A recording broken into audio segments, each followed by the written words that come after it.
O meu nome é Orli e eu integro, junto com a Andrea, o grupo de pesquisa do programa Stricto Sensu do Mackenzie de políticas públicas como instrumento para efetivação da cidadania, e nós vamos participar do projeto que envolve cidadania, políticas públicas e tecnologia. Certo, Andrea? Certo, Orli.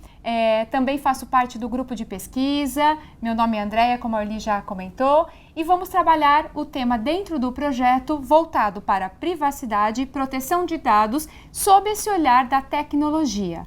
Na verdade, numa sociedade de informação, isso é necessário. Então, pensando na proteção de dados, né, e voltado com o olhar da privacidade, ou seja, em busca da proteção dos direitos fundamentais voltado para a privacidade, voltamos desde lá onde começou essa discussão de proteção de dados. Na verdade, isso se deu muito mais, né, lá na União Europeia, em que partiu da própria Alemanha uma decisão em que se voltava em razão da lei do censo, que na época se coletava, né, os dados dos cidadãos, e que, na verdade, passou por um processo de inconstitucionalidade esta lei, pelo sentido, né, de que estaria de forma indevida armazenando, transferindo dados dos cidadãos. Ela foi parcialmente, né, na verdade, inconstitucional, porque o seu propósito ele era ok, mas na verdade, tinha um uso indevido ali da transferência e circulação dos dados. A partir de então, foi se buscando, principalmente nessa era da informação, isso na década de 80, então a partir de então foi se buscando trabalhar de forma mais aprofundada o tema da proteção de dados, né, sob o olhar do cidadão, coisa que então, até então, isso não acontecia de forma tão evidente. E foi aí que foram se desenvolvendo essas legislações, tivemos uma diretiva antes e foi com o GDPR, que é o Regulamento Europeu Geral de Proteção de Dados da União Europeia, que passou a entrar em vigor agora no último ano, em 2018, e que deu uma revolução realmente no sentido da proteção de dados. Então, na verdade, hoje se tem um cuidado muito, muito grande em razão do que, na verdade, uma vez indevido o uso desta proteção de dados, né, dos cidadãos, mexe no bolso. Então, na verdade, tem uma multa muito alta, seja uma infração leve ou uma infração grave, que vai realmente impactar diretamente nesses violadores de proteção de dados. E isso refletiu onde? No Brasil. Então, na verdade, uma legislação que tem lá início na União Europeia, que passou a entrar em vigor em maio de 2018, ela afeta diretamente nós aqui também. E isso, inclusive, pensando até mesmo na iniciativa privada, isso tem muita interferência. Então, uma empresa de iniciativa privada em que trafegue dados, armazene dados, que faça essa transferência de cidadãos que são na União Europeia, eles são passíveis também da multa prevista por eles. E isso impactou aqui. Então, foi aí que, depois de muito custo, de muito desenvolver, na verdade, é que a gente passou por uma grande transformação aí da legislação. Pensando lá em 88, onde iniciamos essa ideia maior de proteção de direitos fundamentais, que nasceu ali na nossa Constituição de 88, tivemos o Código de Defesa do Consumidor, que também já trouxe uma proteção maior, até mesmo o Código Civil de 2002, com os direitos da personalidade, né, que é o caso da privacidade.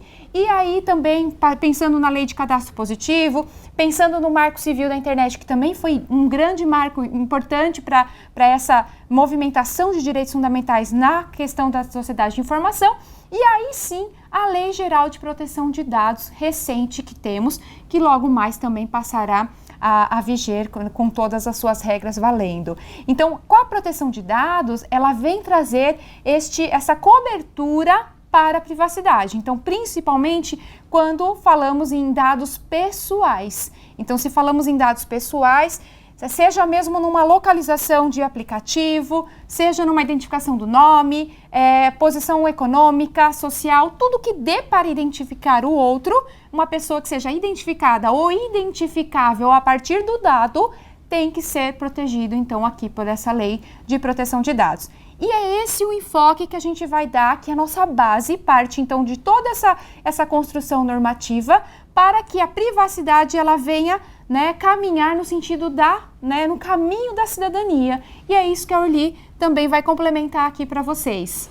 Exatamente, não é só a questão de uma legislação que proteja, às vezes, né, a gente pensa quando vê alguma questão de política de privacidade, ou aqui a gente pode passar os seus dados, muitas pessoas nem leem, parece que é algo sem reflexo, mas isso também está dentro da nossa grande linha de pesquisa do programa, que é a cidadania modelando a atuação do Estado, porque a privacidade em si não é um direito, digamos assim, novo, mas é uma nova perspectiva dada a ele, e a gente precisa agora modelar a atuação do Estado para evitar que, diante de todos esses aspectos da tecnologia que a Andrea colocou aqui, a gente tenha uma invasão à privacidade. Então o Estado agora ele precisa se modelar dentro de certas políticas públicas, dentre as quais toda essa legislação, mas que faz parte, então, de um contexto de políticas públicas para justamente evitar que esse uso nosso da tecnologia hoje, que invade a nossa vida em todos os aspectos, passe a trazer uma invasão na vida do cidadão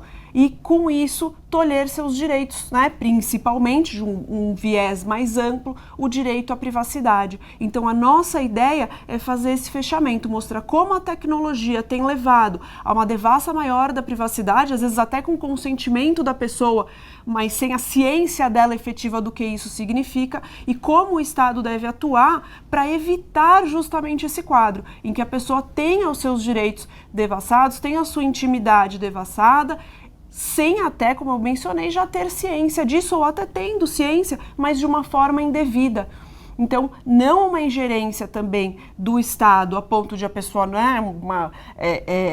negar a liberdade de expressão ou negar também que a própria pessoa forneça os seus dados quando ela queira, mas para que isso tenha a devida regulação e para que o Estado, então, atue dentro dessa regulação, para que a gente evite uma devassa indevida à privacidade dos cidadãos a partir de toda essa questão tecnológica que veio para nós nos últimos tempos e que só tende a se expandir, as próprias pessoas querendo até, né, se expor, mas até que limite e até que ponto essa exposição pode ser passada para frente, esses dados podem ser repassados, trabalhados e utilizados, com ou sem o consentimento do cidadão, mas a partir de uma regulação adequada do Estado para evitar violação aos direitos da cidadania.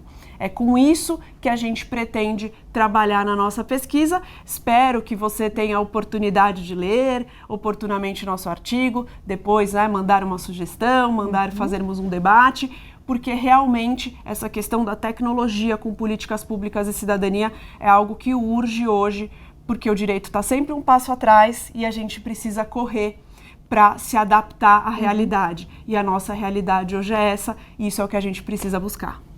Muito obrigada, espero que gostem e apreciem a leitura. Até mais, Até obrigada. mais.